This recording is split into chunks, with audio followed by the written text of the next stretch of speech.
Aquí tenemos, aquí tomo en cuenta pues una de las calles más resaltantes de la ciudad de Arequipa, por no decir pues el personaje más representativo de mi ciudad, ¿no?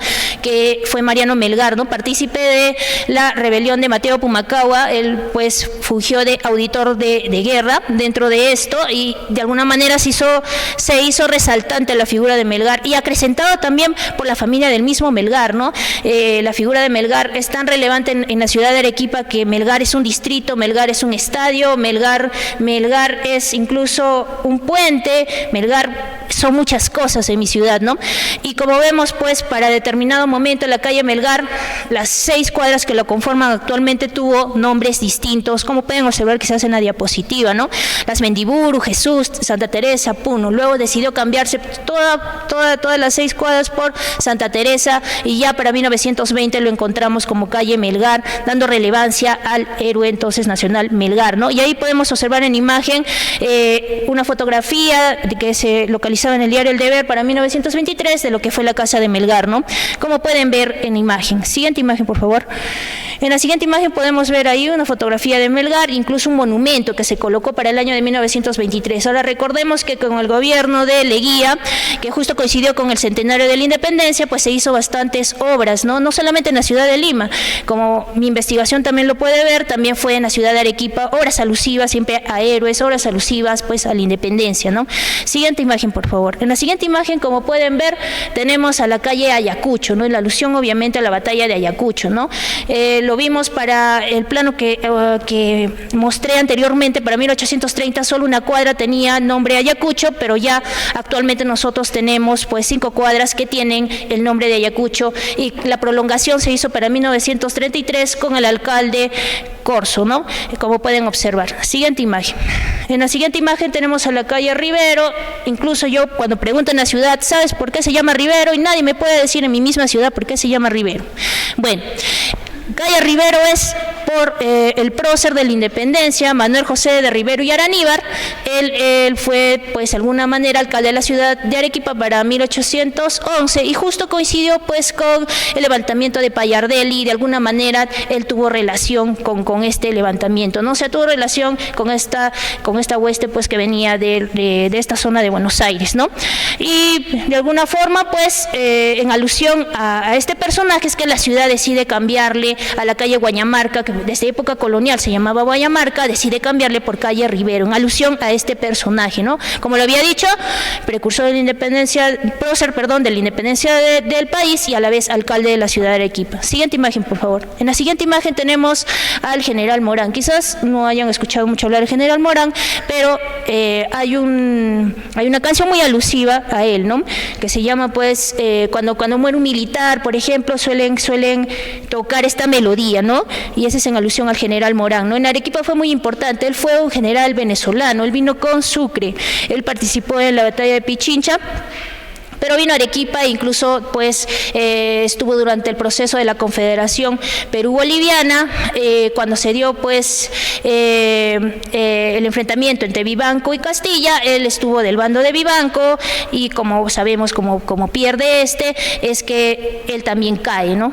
El general Morán y es ajusticiado años después del general Salaverry en la Plaza de Armas de la ciudad de Arequipa en el año de 1851, pero como fue un personaje resaltante y vivió en lo que por mucho tiempo fue la calle del Teatro, decide cambiarse a esta calle del Teatro como calle General Morán. Solo es una cuadra en la ciudad, solo es una cuadra, pero hace alusión a este héroe también de la independencia, ¿no? Siguiente imagen. Como puede observarse, en la siguiente imagen es un corte o es parte del plano del año de 1917, en la cual se observa la calle del Teatro, entonces ya lo vemos para aquel entonces, y para 1923 recién es cambiada como calle General Morán. Siguiente imagen. En la siguiente imagen vemos otro personaje resaltante en sí para la historia de mi ciudad, ¿no? De Arequipa, y este es el de Anne Valdivia. Y esto es más o menos el trabajo que se ha hecho, ¿no? En alusión a los nombres de las calles de la ciudad, ¿no? En base a fuentes, como pueden observar, ahí dice Arce, Rodríguez, Vargas, o sea, tenemos fuentes que nos hablan del cambio de nomenclatura, también los planos nos hablan del cambio de nomenclatura, y las cuadras, ¿no? Cómo va cambiando en determinado año, ¿no? Cómo fue en el a inicios del siglo XIX, 1939 y para 1933 cómo cambia el nombre de las calles, ¿no? Es un ejemplo más o menos de cómo se dio esto. Y por último, que el tiempo es tirano, como dicen, ¿no? Tenemos aquí a la calle Ejercicios. Esto me costó bastante trabajo poder encontrar este dato, en sí 3 años de mi vida, porque, bueno, tuve que buscar en periódicos y esta es una de las últimas calles que es cambiada en nomenclatura en mi ciudad, ¿no? Para 1975, 12 de agosto específicamente. Ahí tengo un recorte del diario El Pueblo en el cual nos dicen, ¿no?, que esta calle va a ser cambiada por la calle Ignacio Álvarez Thomas. Actualmente es conocida como Álvarez Thomas, anteriormente al 75 era conocida como la calle Ejercicios. Álvarez Thomas hace alusión al director supremo de las provincias de Río de la Plata, que de alguna manera fue el que fue, podríamos decirlo así, como un presidente allá, ¿no?, en la Argentina. Él fue hijo del intendente Álvarez y Jiménez, nació en la primera cuadra de lo que actualmente es Álvarez Thomas, actual Club Arequipa, y en alusión a él se hace el cambio de nomenclatura de calles. Entonces, de alguna manera esto nos muestra que el propósito de la ciudad mediante el cambio de nomenclatura, el propósito de los alcaldes mediante el cambio de nomenclatura es que, como lo decía mi título, ¿no?, quede en la memoria de las personas, quede en el recuerdo, ¿no?, para que se dé realce al personaje, ¿no?, y para que no se pierda en el tiempo, ¿no?, el acto que haya hecho en determinada época, como podemos observar. Y siguiente imagen. Y como pueden ver, bueno, esa es parte de la bibliografía que he tomado en cuenta, parte de la bibliografía que mayormente también es de archivo de la Secretaría de la municipalidad y también de la biblioteca municipal y obviamente también fuente secundaria que me sirvió para poder elaborar este trabajo. Gracias.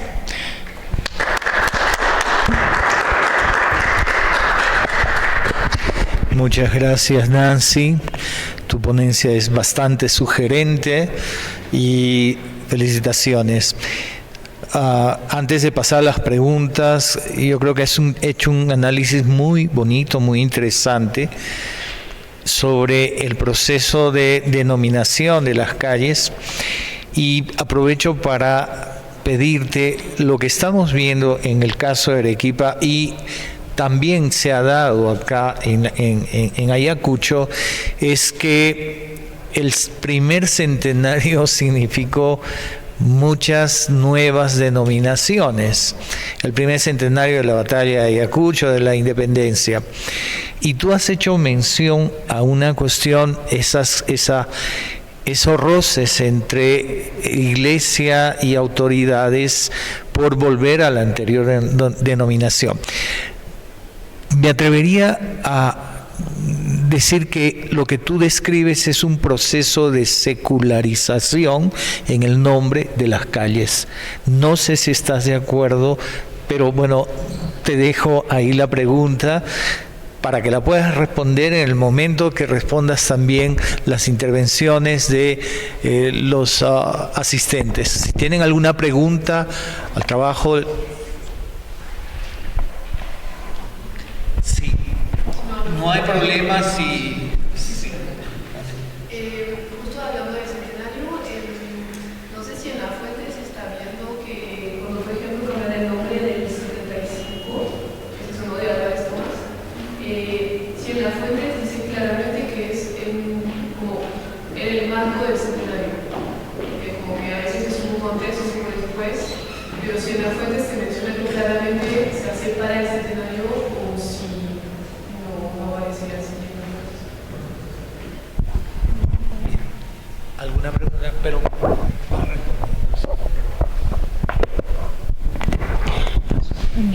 Respecto a lo que usted me preguntó, no sé si responda a su pregunta. Al momento de yo leer las memorias del alcalde Luciano Bedoya para el año de 1888 decía, con el propósito de dejar en el corazón de las personas es que se da el cambio de esta nomenclatura. Eso decía, con el propósito de dejar plasmado en el corazón de las personas. O sea, él justificaba de alguna manera de esa manera, ¿no? Con ese eslogan, ¿no? Para que no sean olvidados. No sé si en sí fue para poder obligarlos, pero tomemos en cuenta que para el 88 todavía estaba fresco el tema de la Guerra del Pacífico, y entonces la gente todavía se sentía un tanto como que tocada y de alguna manera ese fue lo que intentó hacer el alcalde, ¿no? Pero como usted dice, ¿no? La fuente nos dice que al final pues primó también que ya estaban acostumbrados a una antigua nomenclatura y como le dije también el diario El Deber tenía bastante acogida en la población y eso hizo presión, ¿no? Para que al final pues regresara a la antigua nomenclatura, o sea, no se acostumbraron. Eso fue lo que hizo presión. Bueno, y en alusión a la pregunta que me hiciste, yo en sí, con relación a la calle General Morán, la calle General Morán y la calle de Valdivia, fueron las dos calles que en sí se cambiaron en el proceso del año de 1923 a 1924. Esto lo encuentro en libros de copiadores, en el archivo. Y este es en el contexto del Bicentenario, ¿no? Es en el contexto del Bicentenario que se da esto. Incluso se da la colocación de monumentos. De General Morán estuvo primero en lo que actualmente es la avenida Ejército de la ciudad de Arequipa, y posteriormente fue trasladado. Se le dio bastante relevancia a la colocación de monumentos y cambio de nombre de calles, como lo fue también en la ciudad de Lima. En alusión a la calle Ejercicios, que pasó para 1975 a la calle Álvarez Tomás, leyendo la información, o sea, artículos periodísticos anteriores, yo me di cuenta que para aquellos años había una relación estrecha con Argentina, porque muchos de los artículos periodísticos daban alusión que se había hecho un compartir o una festividad con el canciller argentino, o que había algún acontecimiento alusivo a Argentina. Es lo que he leído, ¿no? En artículos pasados, como que estaban viendo la manera de congraciarse, ¿no? Es lo que yo deduzco en sí, ¿no? Pero para la fecha en sí, 1975, me costó trabajo porque yo también, al momento yo de investigar, dije, tiene que coincidir con una fecha importante, dije, ¿no? Entonces esa es la manera como empecé a investigar. Debe coincidir el cambio de este nombre con una fecha importante, pero no fue así. Entonces yo simplemente tuve que buscar, tantear fechas, ¿no? Y en alusión a eso es que encontré esto, ¿no? Este artículo del cambio de nombre, ¿no? Y en sí en el centro histórico es la última calle que es cambiada de nombre, como podemos ver, y nombre de una persona pues que es partícipe de este proceso, ¿no? De independencia.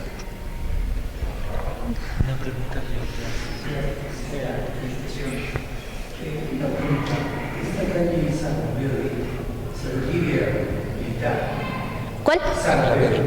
Salaverry. Es una avenida. Sí, Felipe Santiago Salaverry. En alusión a Felipe Santiago Salaverry. No. Pero de repente tú has encargado, ¿qué piensas de la población? Porque es una calle muy popular.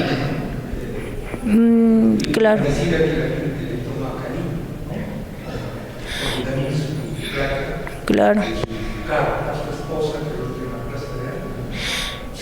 Claro. De repente la percepción es muy interesante.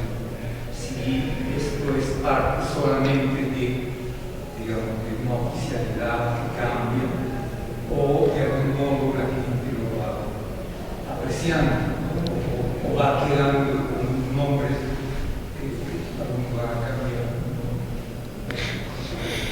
Depende mucho de la época, como lo había dicho, ¿no? En época colonial yo encontré una calle Matalcalde, pero es en alusión pues a que habían matado a un alcalde y la gente decidió ponerle Matalcalde a la calle, ¿no? Y así por mucho tiempo fue Matalcalde, pasaron 50 años, todavía, era un alcalde que mataron, decían, ¿no? Pasaron 100, ¿por qué Matalcalde? Ya, o sea, la gente olvida, o sea, en cuanto al imaginario, ¿no? De las personas, se hace con un propósito, se le pone el nombre de la calle con un propósito, pero también cambia por otro, ¿no? Como le decía, el libro de Gabriel Ramón, por ejemplo, eso lo habla con relación a la ciudad de Lima, ¿no? Lo que sucede en 1861, cómo se da esos cambios de nomenclatura, ¿no? En un año era calle, por ejemplo, qué sé yo, Rodríguez, pasa un tiempo, se convierte en calle Córdoba, pasa otro tiempo y así cambia el nombre de la calle, ¿no? En alusión a determinado determinado vecino, en alusión a determinado acontecimiento que ha pasado. Como usted dice, en determinado momento fue así, ¿no? Felipe Santiago Salaverry fue fusilado en la Plaza de Armas de Arequipa, y en alusión a eso es que se coloca la placa, ¿no? En alusión al fusilamiento de Felipe Santiago Salaverry. Actualmente yo soy docente, soy profesora en colegios también, y cuando yo les hago la pregunta a mis estudiantes, ¿conocen la placa de Salaverry en la Plaza de Armas? ¿O quién es Felipe Santiago Salaverry? Es nada. O sea, ¿quién es? No lo conocen, ¿no? Y se pierde esto, ¿no? Y de por sí estos nombres, al estar presentes y la gente lo habla, no socializa nada de todo. Creo que es más así, eso se ha perdido, ¿no? Lo toman creo que de forma muy mecánica. Por eso le digo, o sea, yo hice ese experimento con gente incluso mayor, o sea, entrevistar. ¿Por qué, señores, calle Rivero? O sea, gente mayor. Rivero, ¿será por Rivero tal? Me dicen. Nada, no saben por qué eso. O sea, lo hacen simplemente de forma mecánica, o sea, como que paso por la calle y se llama así y ya, no ahí queda, ¿no? Pero nunca el preguntarse por qué, ¿no? El por qué se llama así, ¿no? Y que definitivamente, pues, al momento de enseñar historia, también, como usted lo dice, ¿no? Debería decirse de esa manera, ¿no? Se llama calle tal porque pasó tal cosa o estuvo tal personaje, vivía en esta casa, ¿no? Y eso quizás faltaría, de que se haga no solo una historia memorística, no solo una historia en libros, sino una historia, no sé si podría decirlo, palpable, una historia vivencial para que se interiorice, ¿no? Que fue el objetivo también que tuvieron, pues, muchos alcaldes en la ciudad. ¿Y hay algún ejemplo de esto que está comentando? O sea, que haya efectivamente una calle, una avenida que tenga un nombre y sea reconocido por todos por ese nombre, no de manera mecánica, sino que haya una memoria asociada a ese Melgar, o sea, la calle Melgar, ya, todos saben Melgar. Como le dije, o sea, el arequipeño más resaltante en mi ciudad, Melgar. A Melgar le ponen todo. Incluso hay un puente que hace no mucho lo inauguraron, que conecta dos distritos, que debió llamarse el puente Chilina, pero decidieron ponerle Melgar. Como usted lo dice, como es un nombre tan manejado por las personas, entonces Melgar, entonces así para que nadie se lo olvide, supongo que fue hecho, ¿no? Y la otra, ¿qué comentario podrían darnos respecto a cuando se mantiene la nomenclatura anterior, a pesar de que oficialmente se te cambia? Creo que tiene que ver con un tema más mecánico, ¿no? De una avenida se ha llamado 100 años, como pasa en Lima, por ejemplo, en Callao, Colonial, y se le cambió el nombre como hace 50 a Oscar R. Benavides, que fue un presidente, y oficialmente es Oscar R. Benavides, pero todo el mundo le sigue siendo Colonial. Entonces, en este caso, la parte mecánica, la parte de la memoria, ¿cuáles son los bordes que tiene esa acción? Eso pasó con la calle Ejercicios, actual Álvarez Thomas. Gente mayor, ¿no? Que vivía en la ciudad, lo conocía hasta los 90 como ejercicio, le seguía llamando Ejercicios a la calle, ¿no? La gente va muriendo, va olvidando, y actualmente la conocemos como Álvarez Thomas, ¿no? La siguiente generación ya la conoce como Álvarez Thomas. Se intentó también hacer un cambio de la actual avenida Parra, en la ciudad de Arequipa, por Mario Vargas Llosa, pero nadie la reconoció así, y dijeron, ahí nomás, mejor desistamos, que se quede nomás como Parra, ¿no? Se intenta, pero como usted dice, ¿no? A veces mucho pesa también, quizás que la gente se acostumbre a ese nombre, ¿no? Muchas gracias, Nancy, por tu interesante exposición, y le damos un aplauso a Nancy. Vamos a pasar a continuación entonces a la exposición. No le gusta que le digan doctor, tampoco le gusta que le digan que es el actual vicerrector de investigaciones de la universidad. Ranulfo va a exponer, el tema es la independencia del Perú y la construcción de identidades, las representaciones artísticas de los docentes ayacuchanos respecto a la construcción de identidades y la independencia. Lo dejamos entonces a Ranulfo y lo recibimos con un aplauso. Gracias. Perdón.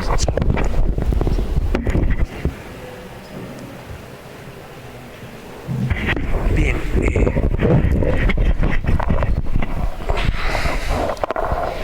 Buenas tardes a todos ustedes. Debo empezar indicando que yo soy antropólogo, pero que gran parte del tiempo he hecho una especie de etnohistoria, una especie de antropología histórica, pero no soy propiamente historiador.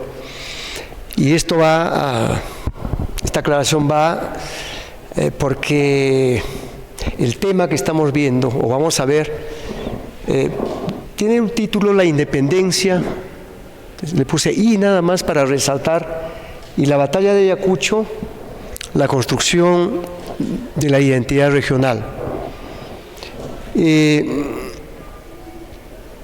Soy docente de esta universidad y soy ayacuchano también. Probablemente esto ha generado también algún interés por lo que voy a señalar. Pasamos.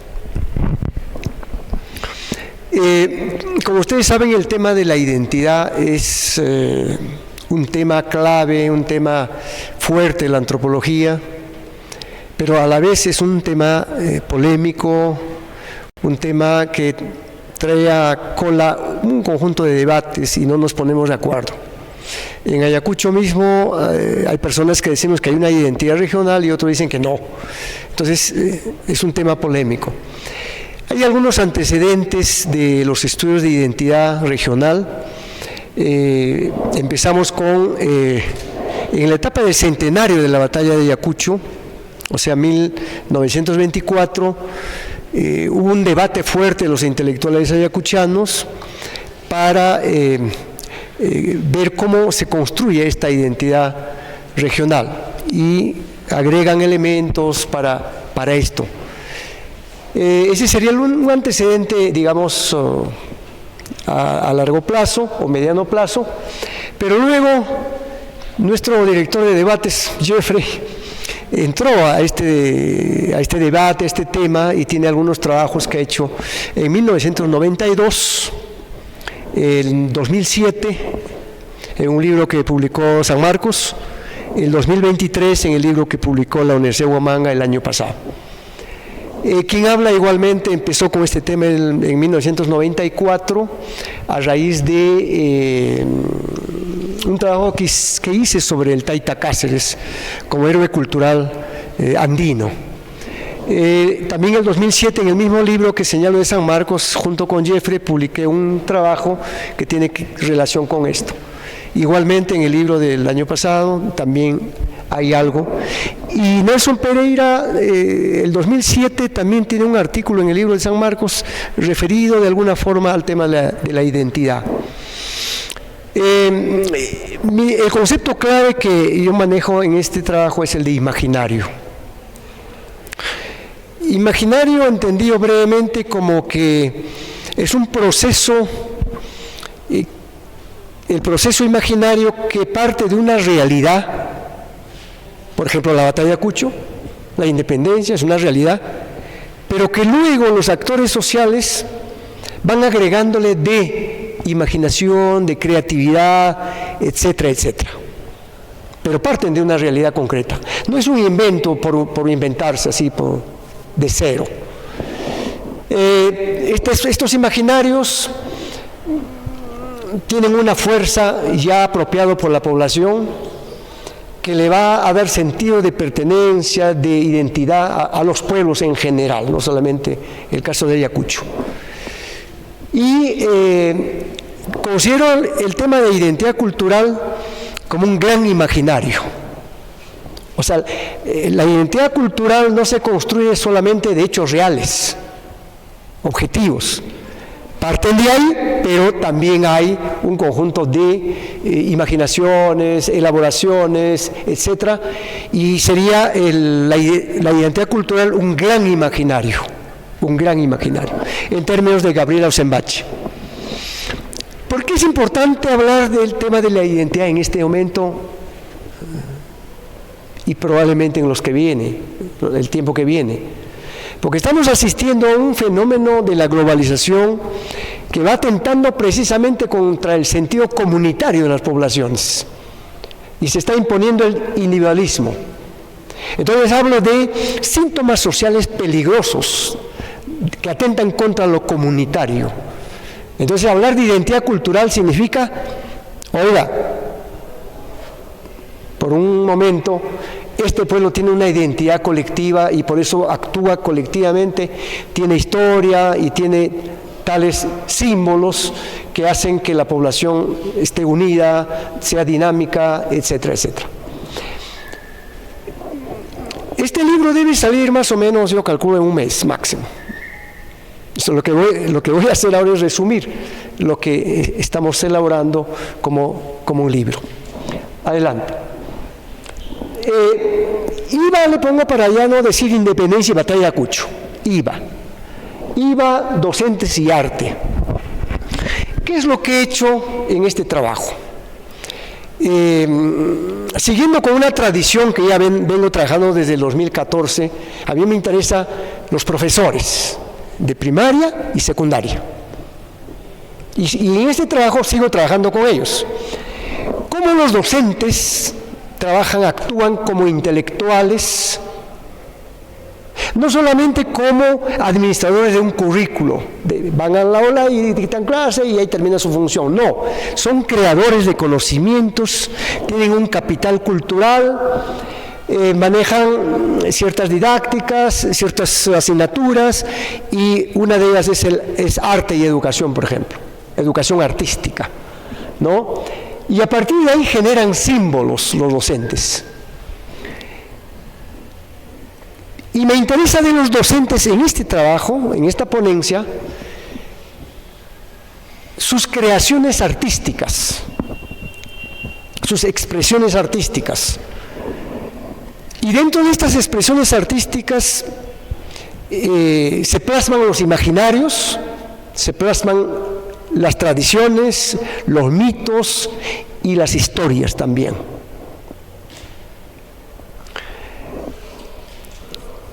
Y dentro de las artes que practican los profesores, claro está, para sus estudiantes y también para la población, porque comparten esto,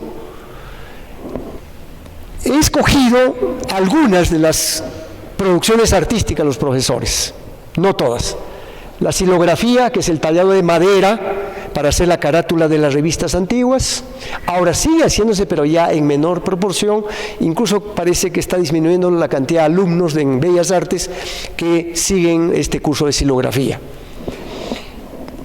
Tradiciones escritas, por ejemplo, en el caso nacional es Ricardo Palma, y en el caso de Ayacucho es Juan de Mata Peralta. Teatro, los teatros que hacen los profesores, algunos le llaman dramas. Las poesías de los profesores también son poetas. Canciones que elaboran, todos ellos alusivas a la batalla de Ayacucho y a la independencia. Y en el tema del tiempo me interesa siglo XX, todo el siglo XX hasta la actualidad. O sea, es un periodo bastante extenso. Pero que hay tres contextos o hitos que son importantes: el centenario de la batalla de Ayacucho, 1924, el sesquicentenario, 1974, y ahora que estamos en el bicentenario de la batalla de Ayacucho. A partir de estas expresiones artísticas, los profesores de primaria y secundaria crean nuevos símbolos identitarios referidos a la independencia y a la batalla de Ayacucho. Y refuerzan otros símbolos que ya existían. Refuerzan los símbolos antiguos y generan también una memoria colectiva sobre la independencia y la batalla de Ayacucho. Entonces los profesores contribuyen a construir la identidad regional. No es que solo a partir de los profesores se construye la identidad cultural, contribuyen a la construcción de la identidad. Y la identidad cultural se construye, no es que está ahí y hay que encontrarlo, se construye. Y se reconstruye, se recrea, se recicla, algunos elementos y símbolos desaparecen, surgen otros o se modifican, etc. Es todo un proceso dinámico. Seguimos.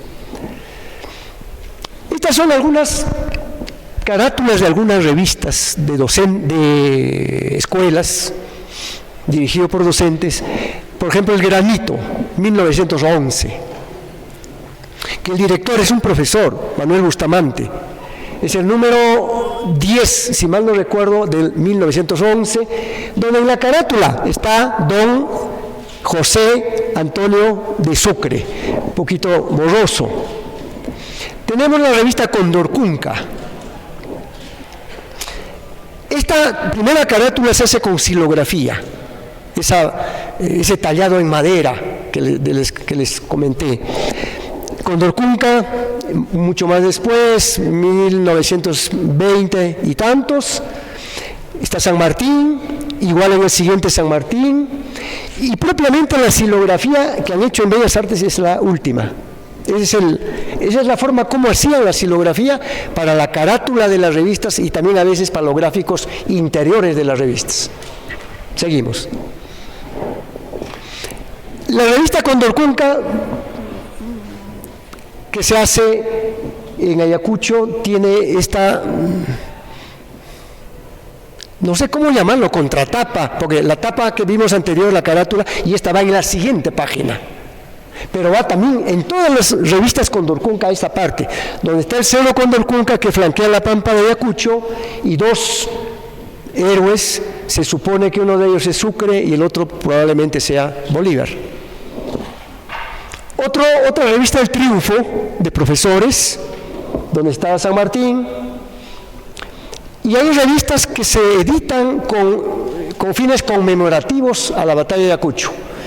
Caso de esta que estamos viendo, donde dice adelante, está el obelisco de Quinua, los héroes de la batalla de Ayacucho, bueno, algunos, porque hay solamente héroes criollos, no hay héroes indígenas, y hemos tenido héroes indígenas. La revista Choje, que publican en Quinua, el centro educativo de Quinua, en conmemoración también al aniversario de la batalla de Ayacucho en 1973. ¿Seguimos? En el caso del teatro, que es otra de las artes a las que se dedican los profesores, tenemos el titulado Antes y después de la batalla de Ayacucho, luego más abajo 28 de julio de Lucio Albizuri.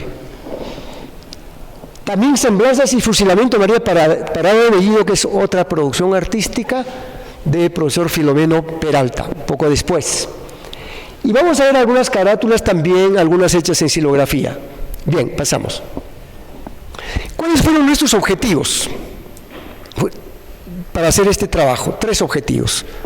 Uno, analizar los imaginarios y la historiografía, le pongo entre paréntesis, que se encuentran en las expresiones artísticas, con estas 5 expresiones: xilografía, teatro, dramas, tradiciones escritas, poesías y canciones. ¿Cuáles son los ejes temáticos o categorías en los cuales podemos ubicarlos a estas expresiones o a estos imaginarios que nos proporcionan también algunos símbolos para ver el tema de la identidad regional? Y tercero, cómo 1 y 2 contribuyen en la construcción y recreación de la identidad regional. Seguimos, por favor. Luego de hacer un estudio pormenorizado de estas producciones artísticas de los profesores, que sin duda es bastante, en esto vengo trabajando por lo menos casi un año, hemos encontrado que además de Ayacucho, Rincón de los Muertos, la batalla de Ayacucho reafirmaría ese nombre, esa denominación, reforzaría, porque eso viene desde más antes, desde la época de Pachacute. La pampa mal llamada Pampa Equinua en realidad es Pampa Ayacucho, y lo de la batalla de Ayacucho reforzaría esa denominación que es parte ya de la identidad de la región. Tenemos 6 ejes temáticos en los cuales podemos resumir estas producciones artísticas de los profesores, de los maestros. 1, escenarios emblemáticos. Sin duda Huamanga, como Huamanga, se convierte en un lugar sagrado, predestinado. Incluso algunos dicen que ya estaba predestinado, que ahí iba a ser, en Huamanga, la batalla de Ayacucho. O sea, ese es el imaginario.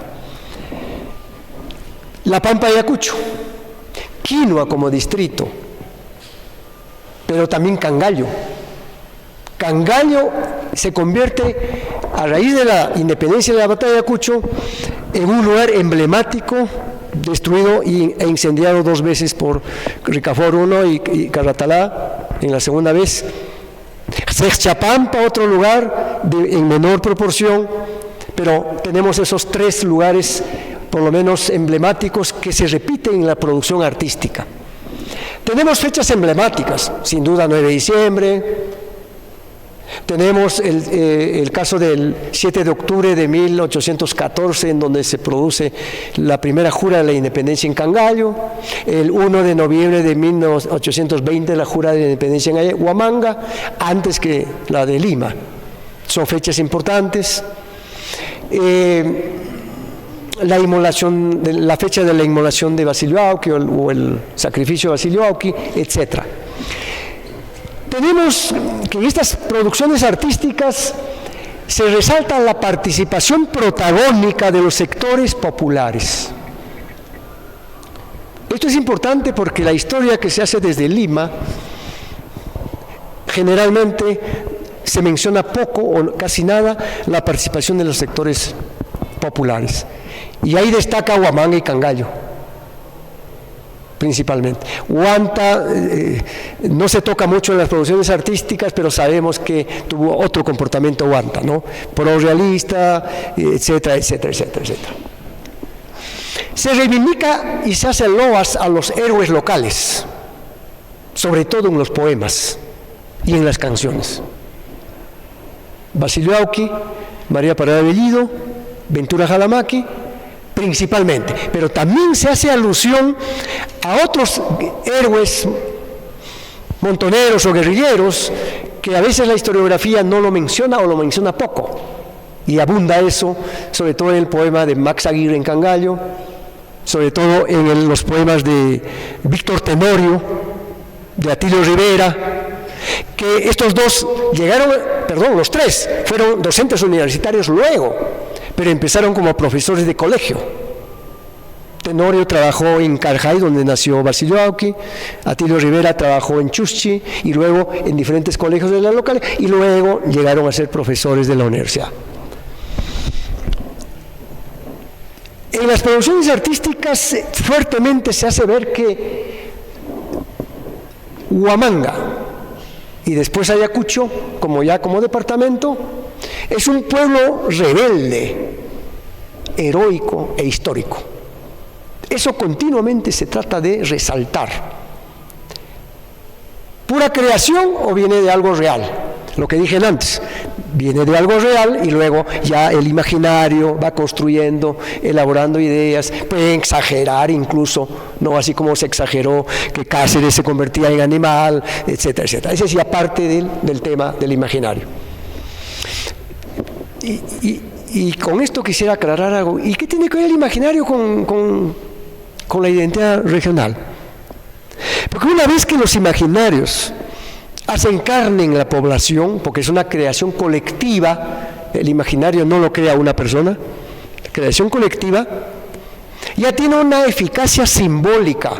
La población actúa de esa forma y de esa manera, ¿no?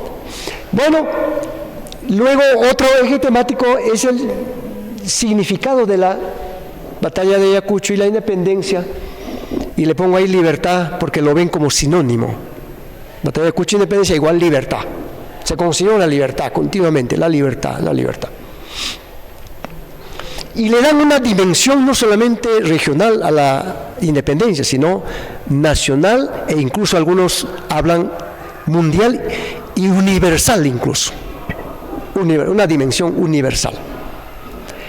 Luego tenemos que también en estas producciones artísticas una dimensión religiosa, como parte de esta construcción, que muchas vírgenes, muchos santos y algunos niños de la religión católica actuaron a favor de los patriotas.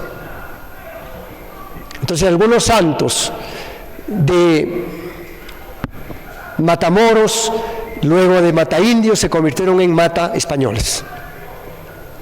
Incluso hay una tradición escrita que dice que no aceptó un regalo que le llevaba un realista a la Virgen de Cocharcas. Y cuando cruzaba el río, la medalla que le llevaba de regalo se cayó al río, porque no quería recibir de manos de los realistas. Seguimos. La exposición de Nancy, ¿no? Es sumamente importante porque tiene que ver con esta última parte. Estas representaciones artísticas que he señalado, y brevemente por el tema del tiempo, porque Jeffrey es bastante rígido en eso, tienen una eficacia simbólica, dijimos, pero además una eficacia porque hay otros símbolos que yo le llamo, por eso le pongo entre comillas, símbolos y signos culturales fijadores de identidad. Lo que señaló la profesora Nancy serían símbolos fijadores de la identidad en Arequipa, sobre la batalla de Ayacucho batalla de Ayacucho y la independencia en general. Esos símbolos fijadores de identidad se darían, por un lado, mediante la tradición oral, y por otro lado, desde el ámbito educativo y otros. Últimamente se han publicado varios libros en Ayacucho que trabajan la tradición oral, en base a la entrevista que han hecho los campesinos, a los antiguos, a pobladores de las zonas estas que estamos mencionando, sobre todo Cangallo. Tenemos un trabajo que ha hecho, por ejemplo, Norberto Rojas, que lo contrató el municipio de Chiara para que trabajara el tema de la batalla de Sechapampa, donde Basilio Auqui actuó. Y obviamente que revisa mucha fuente bibliográfica o documentos escritos, pero también hace entrevistas. Y esa tradición oral que persiste hasta ahora está teniendo efecto como fijador de símbolos. Tenemos el caso, por ejemplo, de Hernán Vega, igual, el caso de Gilbert Cárdenas, que acaba de publicar un libro que igualmente usa la tradición oral. El mismo Juan José del Pino entrevistó en la década del 20 a los parientes de María Parada de Bellido a través de la tradición oral, etcétera, etcétera. Entonces, mientras se mantenga la tradición oral, estos símbolos que hemos señalado a grandes rasgos van a tener una eficacia. Pero también desde el ámbito educativo. Por ejemplo, la edición de revistas, que hemos dicho cómo en determinados aniversarios, sea para el centenario, el sesquicentenario o para el bicentenario, sale como conmemoración a estas fechas o hitos. En las carátulas de las revistas educativas, como vimos antes, en los gráficos que hay en los interiores de las revistas, vamos a ver la denominación de instituciones educativas con alusión a los héroes, a los lugares emblemáticos, etc. Institución Educativa Basilio Auqui, Institución Educativa María Parada de Bellido, Institución Educativa Coronel Marcelino Carreño en Chontaca, Colegio Miller acá por Vinchos, en Pacaicasa. Así vamos a encontrar nombres de colegios y escuelas que llevan el nombre de los líderes o héroes o lugares que tienen relación con la independencia y la batalla de Ayacucho. Nominación de promociones o nombre de promociones. Promoción Córdoba, promoción Guillermo Miller, promoción Mariscal Sucre, promoción tal y cual, María Parada Bellido, etcétera, etcétera. Y luego, lo de la profesora Nancy, denominación de calles y avenidas. En Ayacucho teníamos una avenida, la más importante, que ahora se llama Mariscal Cáceres, antes se llamaba Avenida Centenario. Yo no sé por qué le cambiaron, quién lo cambió, por qué razón. Estaba mejor Centenario. Sin desmerecer la importancia que también tiene Cáceres para la región de Ayacucho, que es otro de los símbolos de la identidad regional. Vamos a tener, en Ayacucho tenemos la calle más larga en extensión, que es la calle Libertad. Mi calle, donde yo vivía antes, cuando era niño, que viene desde Pucacruz hasta más allá de Maravillas, creo que tiene como 20 cuadras, calle Libertad, Libertadores más allá, calle Bellido y así. Pero no solamente a diferencia de Nancy, que está trabajando en la ciudad, también he tenido acceso a información de otros distritos y provincias de Ayacucho, del departamento de Ayacucho. Hay un colegio 9 de diciembre en Parinacochas, hay una calle Sucre en San Miguel, y así podemos ir viendo. Pero todos estos elementos, símbolos culturales fijadores de identidad, no tienen eficacia si es que no hay un accionar con ellos. O sea, no es que solito trabajan como elementos fijadores.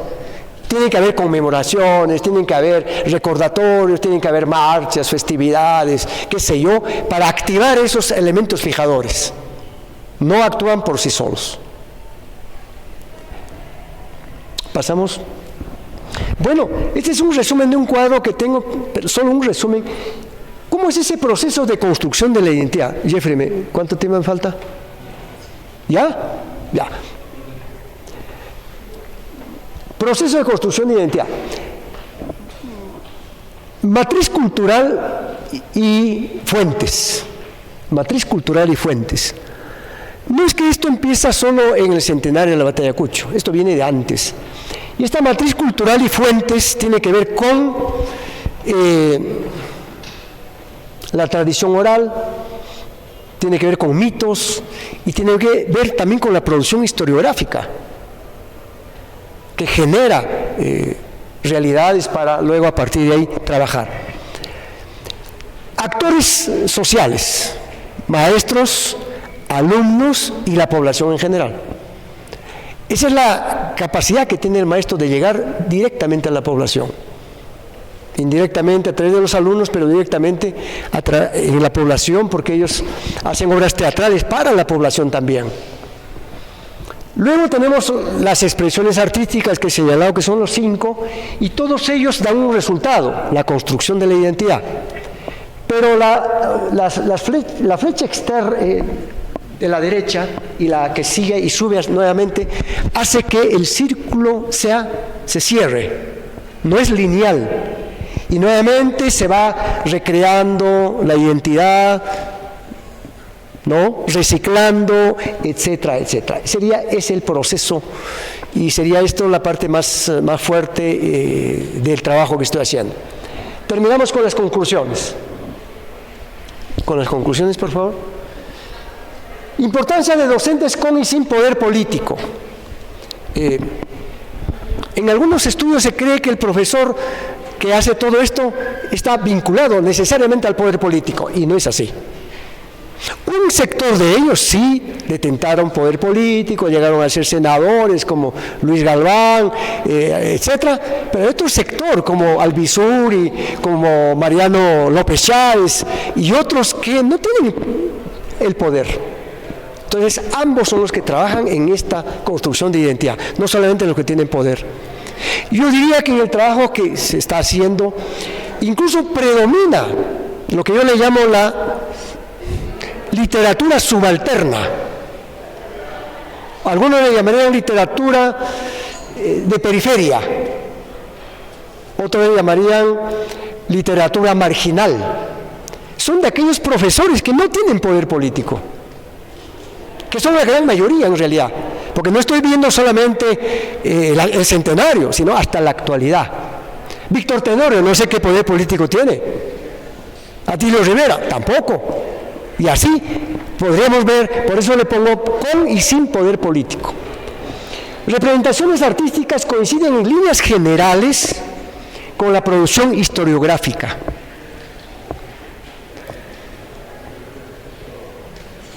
Un poblador de Cangallo lo dijo: yo hice un trabajo de campo a lo largo de un año y recorrí toda la zona de Vishongo, Incarajay, donde estuvo Basilio Oqui, y coincide con lo que he leído en la producción historiográfica.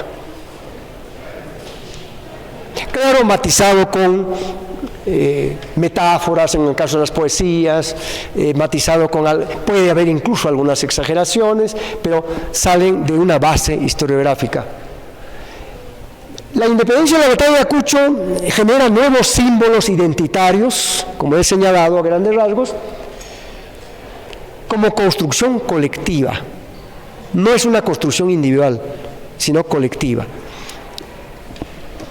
En la cultura escolar además afirma, refuerza, recrea y crea otros símbolos más generales, más allá de la independencia y la batalla de Ayacucho. Se está trabajando en la batalla de Ayacucho de la independencia, pero se alude al pasado Pocra de los ayacuchanos, al pasado Huari de los ayacuchanos, al pasado Inca del peruano, etc. Es eso lo que quiero decir, que no solamente se... Un minuto. 5. Los otros símbolos y signos fijadores de identidad deben ser activados, como dije antes. No basta ponerle a una calle el nombre de Sucre y ahí quedó. No, hay que activarlo. El estudio del proceso de construcción y recreación de la identidad regional debe ser interdisciplinario. Deben participar distintas disciplinas para estudiar el tema de la identidad. Muchas gracias.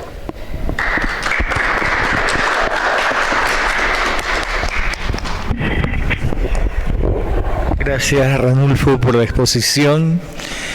Y yo creo que justamente una de las finalidades de este evento es la interdisciplinaridad, y efectivamente tu trabajo refleja ese esfuerzo desde la antropología histórica para ver cómo las memorias, las conmemoraciones tienen que ver también con la producción de identidades.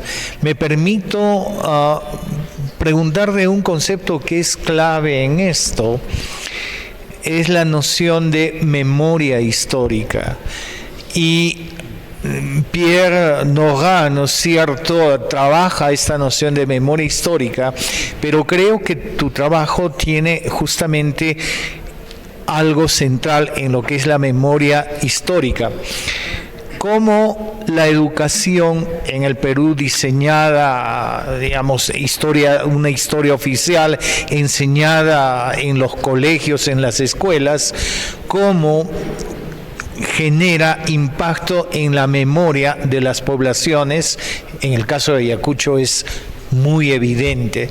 Entonces, quienes han transmitido la memoria, digamos, los que son los encargados de transmitir memoria histórica, son los profesores de escuela, de colegio, y eso es importante, digamos, repensar y reflexionar al respecto, y tu trabajo nos sugiere y nos despierta ese interés. Vamos a pasar rápidamente a la rueda de preguntas. Atrás, por favor. Sí, adelante. Tal vez preguntarle al profesor sobre los nexos que están habiendo entre estas interacciones. En este caso, sí, yo creo que estaba viendo que leía que mucho hace la política oficial, no solamente el centenario, que fue lo que promovió, también en el caso de la educación, es una institución del Estado, ¿no? Como que cuánto es más del Estado que la población. Porque un profesor que trabajó para la década de 80, 80 acá, me comentó que este nacionalismo no existía, no se advertía. Me parecía que los momentos cambian y también esas influencias, interinfluencias de épocas, de paradigmas, no sé, en el caso de la política digamos, del Estado, cuánto yo creo que está viendo la educación, en ese sentido, los profesores están organizados a un programa curricular, antes había un calendario escolar, se programaba un calendario escolar, todo el curso, todo ese nexo de repente, no sé, de repente podemos aclarar. Bien, muchas gracias por la pregunta. Cuando hablamos hace un rato de la matriz cultural y fuentes, nos estamos refiriendo a cuáles fueron las fuentes que tuvieron los profesores y qué matriz cultural heredaron. Entonces, en el primer caso de las fuentes, efectivamente nuestros profesores de primaria y secundaria tienen un plan curricular nacional, tienen textos escolares, tienen un calendario cívico anual e incluso directivas de cómo deben ser los festejos de la Semana Patriótica. Esto más en la década del 40, 50. Hay directivas desde Lima que cómo debían festejar la Semana Patriótica. ¿Qué era la Semana Patriótica? 28 de julio. Minimizaban el tema de la batalla de Ayacucho, de la batalla de Junín y resaltaban el tema. Esa es una de las fuentes que beben los profesores. Nuestros profesores en Ayacucho y seguramente en gran parte del país tenían conocimiento de la historia o historiografía oficial, muchas veces distorsionada, sesgada, etcétera. Pero también nuestros profesores tenían acceso a la fuente oral, a la otra historia, a la historia local, sobre todo los profesores que trabajaban en las zonas rurales, pero también aquí mismo en la ciudad. Entonces ellos, por ambos lados, tenían, diríamos así, por un lado la matriz cultural y por otro lado las fuentes historiográficas. A diferencia de ahora, nuestros profesores de aquella vez, sobre todo, yo estoy hablando de 30, 40, 50, donde teníamos un centro cultural Ayacucho y se publicaba en la revista Huamanga, nuestros profesores estaban muy enterados de muchas cosas. Yo admiro, por ejemplo, la biblioteca que tenía Lucio Albizuri y Mariano López Chávez, que cualquier profesor universitario se vería un poco atraído. Les llegaban los libros y revistas de Buenos Aires, de Lima. Participaban con ponencias en el Congreso Internacional Indigenista. Tenían acceso a revistas que se divulgaban desde Lima o en Lima y llegaban a Ayacucho, etcétera. Todo esto genera que ellos construyan imaginarios, y en el tema de memoria es bastante discutible porque trato de yo no entrar al tema de memoria, sino de imaginario, porque a veces la memoria es más reproductivista de la historia. En cambio el imaginario parte de la realidad, pero a la vez es creativo, es imaginativo. Y si se trata del arte, hay ingredientes de estética, de otro tipo de cualidades que tienen los artistas, ¿no? Emociones, significaciones, etcétera. Pero en todo caso van juntas ambas. Yo trato más de dedicarme al tema de imaginarios. Pero al final también redunda en la memoria de la batalla de Ayacucho y de la independencia, ¿no? Más preguntas, tenemos que ya ir cerrando. ¿Alguna pregunta más? Bien, agradecemos su presencia a nombre de los organizadores, pero me voy a permitir agradecer también la presencia, y ese es el encargo. Vamos a entregar a Nancy y a Ranulfo un recuerdo por su participación. Nancy, por favor, este es un recuerdo. No sé si... Tú lo pones, por favor. Gracias. Igualmente a Ranulfo.